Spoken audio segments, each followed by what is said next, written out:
Hey, it's SickBoy from the Gaming Anarchist Collective and welcome to the Anarchic Eye for February the 24th, 2014.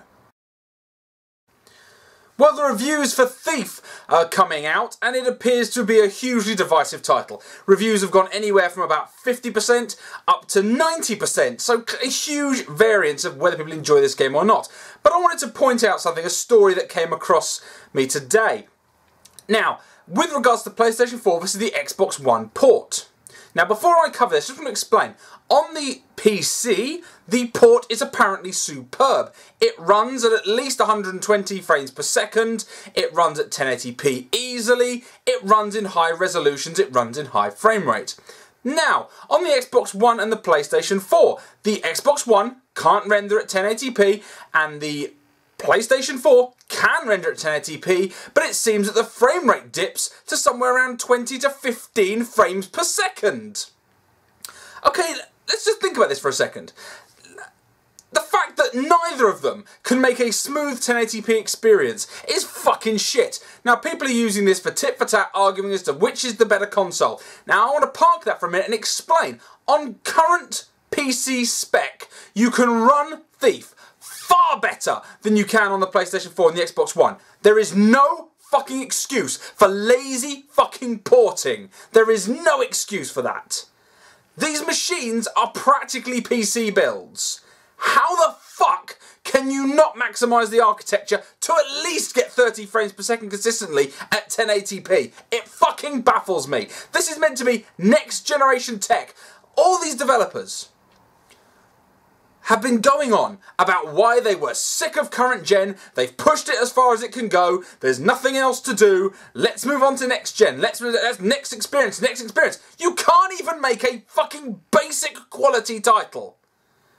And there's an article I'll link to here, but the guy was being a knob and was going about, oh, maybe 1080p isn't the standard. Yes, it's the fucking standard, you prick. Sorry, what?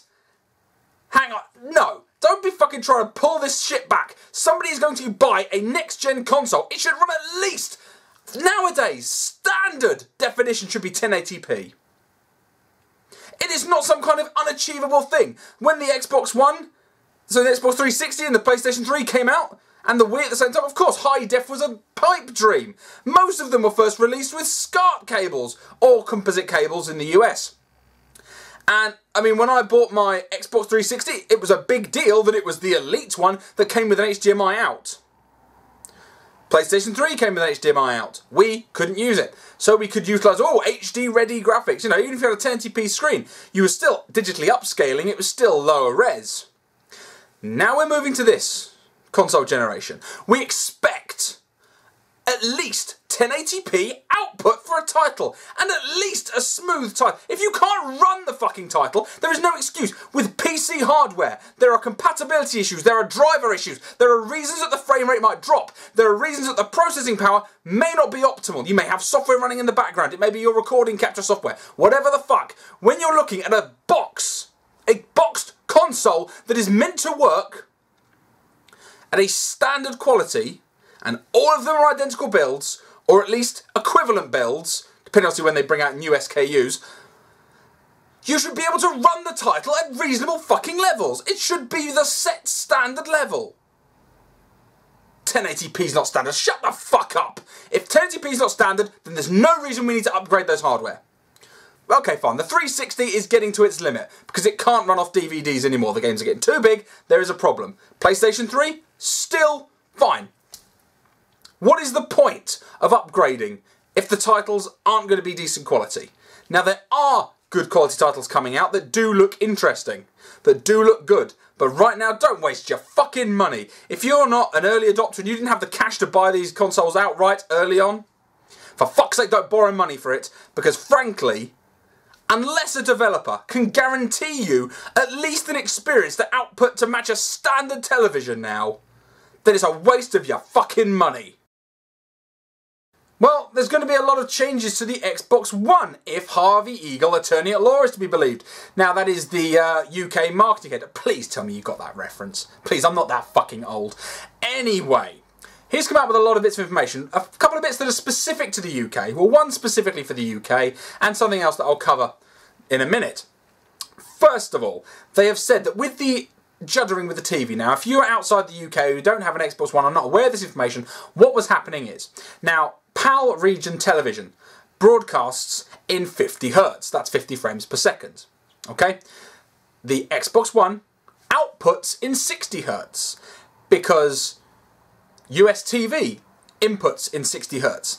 Now, if you put a 50 Hz input and match it to a 60 Hz output without any kind of compensation, what you're looking at is, in order to compensate, what they do is, rather than match the output to the input, they make the input match the output. And what that means is a flickering effect. It means that for every 5 frames, the 5th frame is repeated to make it 6 frames. That's fucking dumb. And that's something that has been completely ruined the integration of television into the PAL regions. Fucking stupid shit. You tout your box as a multimedia TV interface, you should make sure it fucking works properly. Now, there's also going to be some significant upgrades to the UI, including the party chat, invite people to game, you know, the stuff that was already on the Xbox 360 that they somehow didn't put in. Dumb fucking shit. Anyway, he was talking all about the resolution issue between the PlayStation 4 and the Xbox One. That in general, the PlayStation 4 is outperforming the Xbox One in performance tests consistently. Now, he said it's not about polygon counts and frames per second. It's about 3 things: the hardware, the software, and the pair the cleared! Because it's not enough of a fucking catchphrase and a punchline anymore. Seriously, who is excited for the pair the cleared? It is a fucking joke. Now, what he's talking about is all he's talking about is lag compensation and processing offloading for online gaming. Not all gaming is online. Not all gaming is about lag compensation in multiplayer. If you can't run an FMV smoothly at 1080p, then there's something wrong with your architecture. I don't give a fuck about lag compensation in COD. Genuinely, that's something you should do as a standard. You shouldn't be boasting that your system runs games online. I mean, really, that's a standard thing. But so is being able to play something at 1080p is standard fucking resolution, as I said. It should be the standard. None of this fucking shit where we can compensate for lag in the cloud. Shut the fuck up and make the machine a better quality one. Whether that means you need to do a huge issue, remove one of your OSs, strip your UI back, I don't fucking care. But for the people who spent their money on that machine, make it run consistently. Now, you've claimed that with Forza, well, with Forza runs at 1080p. Yeah, the only thing that does at 6 frames per second. Yeah, it does. It does. There are some games that run at 6 frames per second. I think, I believe that EA Boxing, I think that runs at 60 frames per second as well. So, yeah, there are some things that do. But they should be standard. Should be with all gaming. That should be standard. At the very least 30 frames per second for most games. For action games, sports racing games, that kind of thing. It should damn well be all going 60 frames per second at least. Really? I mean, 120 doesn't quite work with thumbsticks. It's not really smooth enough. For 120 or above, you really should be looking at a PC. Really, for sort of keyboard and mouse for FPS, that's where the quality lies. Jesus fucking Christ. I cannot believe you have the audacity to bring up the cloud for this shit. The cloud will not compensate for laggy shit in single player games. It will not. Frame rate drops due to processing bloody overload does not get compensated by online play. Doesn't. So knock that shit off. Now, it does seem that they are desperately looking to regain the footing that they had with gamers. They've upset a lot of gamers, and a lot of people have moved away from them. And I can understand why, because Jesus Christ, the way they've acted, they have been douchebags. They claim that it was just a misstep, talking about entertainment more than gaming. They thought that gaming was as red. Well, no, because what we want to see is gaming experiences, you fuck knuckle. But anyway, they said they fucked up. They didn't mention, of course, that it was all about the online DRM that fucked them over. They never mentioned that. Come join us in the future with your fucking online DRM. Oh, you don't want it? All right. Fag. And then they go, oh, no, please be our friends. Just stop being dicks. Just stop being fucking dicks, okay? And just admit you fucked up and you want to make it better. Fine. Admit you fucked up. That's great. Brilliant. So they are looking to get back in gamers' good graces. So then I'll cover in a few minutes. But also, they are looking to say that E3, they've got a huge E3 with lots of exclusive games. And I just want to bring this point up. Stop saying a game is exclusive, it's available on another platform. Titanfall is not an exclusive. Project Spark is not an exclusive. The fact that I can play them on my PC if I choose to means that they are not exclusive titles. Don't fucking lie. What you mean is, can't get it on the PlayStation, can't get it on the Wii U. That's true. Can I get it for cheaper, running better on my PC? Yes, I can. Really, don't be such a dick. Well, other than offering oral sex for every unit sold, it seems that Microsoft are really pushing to sell units with Titanfall. Now, from all accounts, the game is a high-quality game. I can't touch it, it's EA. Mr. Sam and I were talking about it, and he is an ex-competitive FPS player, and he said he absolutely is loving Titanfall, which is a shame because he fucking hates EA. And I fucking hate EA as well. He's been playing the beta and he's saying it's superb. It's such a good game. He's really thoroughly enjoying it. Now, he's playing it on the PC, which was going to guarantee be a better experience. But anyway, Microsoft, they delayed the release of Titanfall on the Xbox 360. Because most people have a 360. And most people would probably want to have a bash at Titanfall unless they were boycotting EA. But they delayed that by a month for some magical reason. I don't know why. Well, I do know why.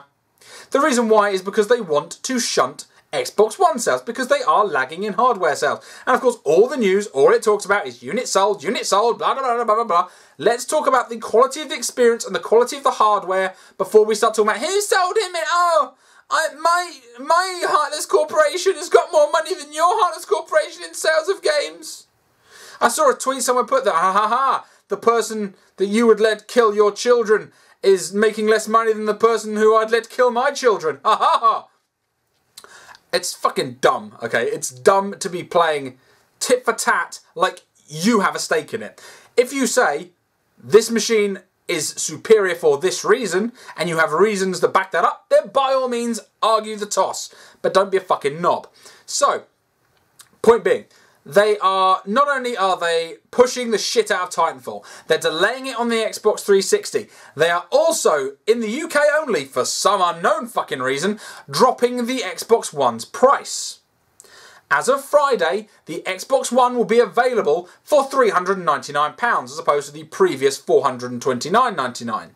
So that's a saving of £30. But not only that, they will also include a free copy of Titanfall, digital of course, which again is another £50 off the price really. So that makes it a rough equivalent, still more expensive than the PlayStation 4 of course, but it makes it a similar price to the PlayStation 4. They really want you to buy Titanfall. I don't know how much money was involved in the EA-Microsoft deal, but they are throwing everything but the kitchen sink at you to get you not only to buy Titanfall, but to get it on the Xbox One. They talk about it being exclusive to the 360. It's not an exclusive. One, you can get it on the the Xbox 360. Secondly, you can get it on the PC. And there's no exclusivity deal for Titanfall 2, which I can only imagine is going to be about a year down the line, and that'll probably be available fucking everywhere except for Nintendo, because of course EA just hate Nintendo's guts. Now this is a savvy move from Microsoft, I won't lie. It is a clever marketing move. They should be doing things like this and dropping the price and selling bundles of games that are likely to be console sellers. Now I would say that most people who are rushing out to buy an Xbox One have probably already bought one, those who are going to get Titanfall. I think very few people will all of a sudden be swayed at a £30 price drop plus a free game. I'm not so sure that's going to work. It may sway some people if they're thinking about whether they buy one or the other. Maybe they'll think about buying the one. Maybe they'll just stick with the one that's still cheaper. Is Titanfall so good you'll buy a system for it? If it is, maybe think about upgrading your PC. Just saying. But it's an interesting one. It's interesting that they are genuinely putting everything they've got behind redeeming this in the eyes of gamers. Funnily enough, only in the UK. This discount isn't going elsewhere. Not to mention they haven't even released the machine in half the fucking places. Seriously, you live in the Nordics, you live in Poland, you live in South Africa. Fucking whistle, you're not getting your Xbox for any time soon. But thankfully in the UK, we can save 30 quid. So, that's good marketing for some apparent reason. I don't know why they're not actually just looking out for building their base and actually sorting out their legal issues and releasing the fucking machine internationally. That'd sell you some units, wouldn't it? Well, the second half of Double Fine's Broken Age has finally been funded. Who'd have thunk it? Out of the $400,000 that they needed, apparently getting 3.4 million was only enough to make half the game. So they sold the game and then used the profits from selling the first half of the game to fund the fucking price of the game. So that just makes my brain explode with just fucking stupidity. Tim Schafer, you dumb prick. This is a laughable state of affairs. You want to see the state of the gaming industry right now? Just look at this. Double Fine. Jesus Christ. You budgeted $400,000 for a title. Okay? You then got $3.4 million. You then couldn't fund the full game and had to sell it incomplete in order to use the profits, which aren't even profits, to go back into development in order to finish the game. Fuck a duck. This is an embarrassing thing. Really fucking embarrassing. This is just making indie developers look shitty. Really is. I mean, there's a lot of indie developers out there, a lot of talented ones making some great games. And then on comes bloated old Double Fine, the ex-LucasArts team, who come along and go, hey, do you like point and click that we used to make? Yeah, well, let's make a point and click. Let's charge an absolute fucking fortune for it. Because we apparently can't make stuff to a budget. Sorry, we have to exceed our budget by tenfold. Because we're fucking morons. Are you taking backhanders from publishers or something? Just to make indie developers look like stupid, useless pricks? Because that's what they look like right here. If you were speaking on behalf of all indie developers, what you're proving to the world is that you can't handle money. You can't control your development budget. You cannot keep your eye on the bottom line. Therefore, you need to keep running to publishers because they will control your ass. Fucking hell. Well done. This is just a complete slap in the face of independent development. It really is. It's just a fucking shambles. But if you invested in Broken Age, you'll at least be able to know that come May, they'll be able to release the game. Now, it's going to be a free update. They are not going to charge you if you've already bought the game for the second half of the game, which they fucking well shouldn't. Be interested to see what their profits are, considering the sales of the first half had to pay for the second. Jesus, it just makes me want to curl up and die. On to some good news to end the day. In the UK, the Consumer Rights Bill has been amended, and it's been amended specifically to deal with the issue of digital goods. What this means is, if you buy a good digitally, now this includes all things, which particularly we're going to focus on games obviously, because they are the biggest offenders when it comes down to these issues. Now, if you buy a game digitally, and it is not as described, it does not reflect the demo, it causes hardware malfunctions on your machine, you are legally entitled to a refund. And fuck their terms and conditions, that is now enshrined in UK law. Bite it, motherfucker. Now, one thing is an unfortunate fact that they haven't quite caught the loop on, is they've said that if you get something and you sign up to terms and conditions, they can't change their terms and conditions and enforce them without your agreement. However, of course, as we all know, terms and conditions updates are enforced automatically online, and if you want to continue to use the product, you have to agree. Now, I presume this will mean, though, under this law, that if you refuse, you may be able to request a refund. I sincerely fucking hope so. That has not really been defined in the law as far as I can see. It's all in legalese and what have you, and you'll see as a description field. But this is a good step in the way of consumer rights with regards to digital products, because time and time again they're being treated as some kind of frivolous thing because they're not physically real, therefore your money just goes to whoever sells it, and fuck you. I am very glad to see this coming into law, and I will look forward to seeing this being mimicked in other countries, because this is how the law should be. You buy Colonial Marines, you pre-order and pay for Colonial Marines online, game comes back and it's a piece of shit. You don't just have to worry about the one-day return the EA. You haven't got to worry about the issues with Steam and refunds. No, no, no. If it's sold to you, and you're in the UK, you are covered by this law. This is almost kind of worth people buying stuff through proxies, through VPNs, through registering accounts in the UK, just so they can have access to this law. I don't know specifically whether you need to be a resident in order to apply to it, or whether there are ways around this issue, whereas if you could purchase it through the UK in some way, that would cover you by the law. Not entirely certain. That would certainly be worth looking at with a consumer rights lawyer. But as it stands, this is a good step in the right direction and shows that there are at least some governments that are paying attention to the way digital goods are being sold and how generally they fleece and abuse the consumer. Anyway guys, you've been looking through the 2020 edition of the Anarchic Eye. Thanks a lot for watching. I'll catch you guys later.